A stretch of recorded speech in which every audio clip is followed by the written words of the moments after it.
Last couple of years, the Bend High girls basketball team had a couple of tough seasons. Last year, they only had one win. But this season, they're ahead of the curve and they're determined. They have a 3-0 start and are tied atop of the IMC.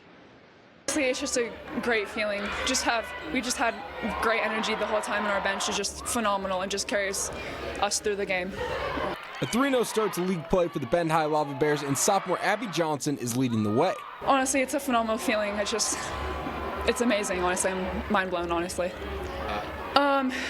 In my mind, I was just like, I gotta help my team score right now. So I just saw the defender was off a little bit, and I had faith in myself to make that three, and I knew my teammates had faith in me to have me make them too.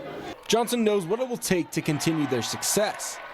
Honestly, just hard work in practice and out of practice, and just having good chemistry on and off the court, probably. Fourth-year head coach Maria Ramirez is excited about what she's seen from her team.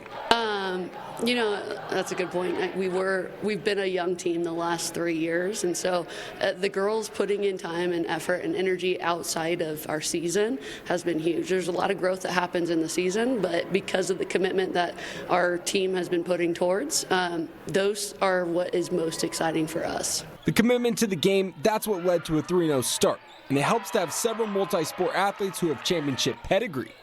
Well, I'm going to be honest, one of the most exciting things about our team is how many multi-sport athletes that we have. We have soccer players, state champion soccer players, 4 of them.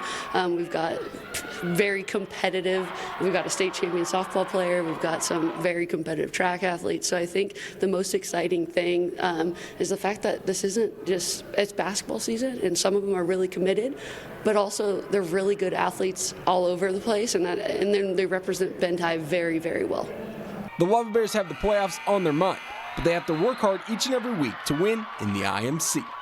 Playing here is tough. The girls are competitive. Central Oregon is a tough place to play, and so what you can expect is really just fire from everybody. Everyone wants to beat everybody. Honestly, most of our team is rooted in the love of Jesus Christ, and just honestly, we're a big family. The Bend High culture is just something different, honestly. The Bend High girls have their toughest challenge of the season yet. It's against the Redmond Panthers, the reigning IMC champions this week. That game's at Bend High this Tuesday at 6:30. And the Bend High girls, they're not the only ones balling out. So is Bend native Hunter Hess, who is now a 2026 Olympian. It kind of started when I was in middle school. I just kind of started doing it for fun and would go out midday or midweek and kind of just do some Wednesday skiing and stuff like that.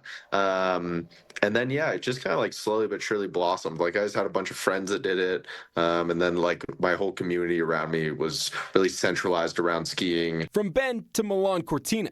2 weeks ago, Summit alum Hunter Hess qualified for his first Olympic Games, and it all started with MBSEF. Then as my friends progressed, I just kind of wanted to progress with them. MBSEF was a huge leading cause for all of this. They pushed me so hard and were able to get all the things that I needed to be able to succeed in the contest route. And Coggin Hill was a big supporter of that, and he was kind of the main man at MBSEF.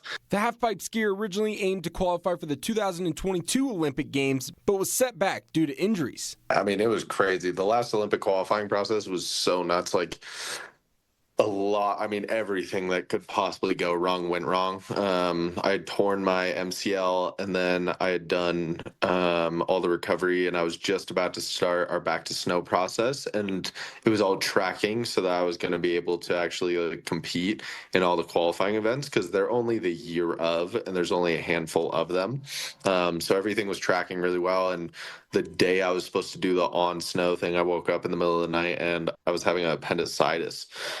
So I had to go in. I drove myself to the hospital. I had to get immediate surgery, and I was out for a little bit longer. The setback was hard. So during that time, I kind of decided it was either leave and never do it again and kind of be done and just kind of rack it up, or just keep with it and see what I could do. The comeback was worth it, as Hunter Hess is one of the top halfpipe skiers in the entire world, earning him a place on the men's free ski halfpipe team for the upcoming Winter Games. It's been a lot of uphill battle, but it's been really, really cool and really gratifying. I think after Aspen here the other day, I was at lunch with my parents, and I kind of started crying. It was just kind of like all the emotions came flooding in. And it's not like the weight isn't fully off yet, because I mean, my real hope is to go there and bring some hardware home. Like, that's really what I need to be doing. So it's not like a full, like I'm done, but it definitely like helped a little bit and validated a lot of the effort, which was really sick. One goal down, but still more to prove. Hess aims to stand atop the podium in the next month. I kind of had this plan of a run that I wanted to do for the past like 3 years. It's just been in my mind. It's something that I think puts me in a position where it's not like too much of a worry of like what the rest of the field does. I think that's a big thing. You're like, I'm trying to go into this not competing against anyone but myself, and that's been my biggest take of the entire year, and the entire few years like coming into this. I just really want to do the best run I can, and I believe that run is good enough to put me in a position where the results are great. And that's kind of been the main thing. As long as I stick to that run, and stick to the goal that's been the goal this entire time, I believe that the results will be great. And I feel I've done all the work. I've done everything I humanly can to prepare for that moment. And so now it's kind of just like keeping everything going, moving in the right direction, checking off a few more boxes. But I'm not throwing a Hail Mary here anymore. Like it's not something that's out of my wheelhouse that I just got to make happen. He's reached the mountaintop of the skiing world, and all that's left is to do what he does best, ski. For Hess, it all goes back to the beginning, back in Bend and at the top of Bachelor. I was born and raised in Bend. It's been everything, the people there, the community, NBSCF as a whole, seeing them grow and their organization be able to blossom and help other kids has been really, really cool. And I just kind of want to be able to give back in any way I can. If this means something to them, then I hope I can do it. Like I want to show that their work and their hard and their sacrifices and their dedication to me when I was young paid off. I don't want to put that to waste. I want them to be able to identify and celebrate with me, and for me to bring home some hardware so that they can kind of feel like we all made it. Hess says he has some tricks up his sleeve, which I'm excited to see. And he also says that he listens to really, really loud, bad rap when he's going down the half pipe. So if you ever wondered, that's what he's doing.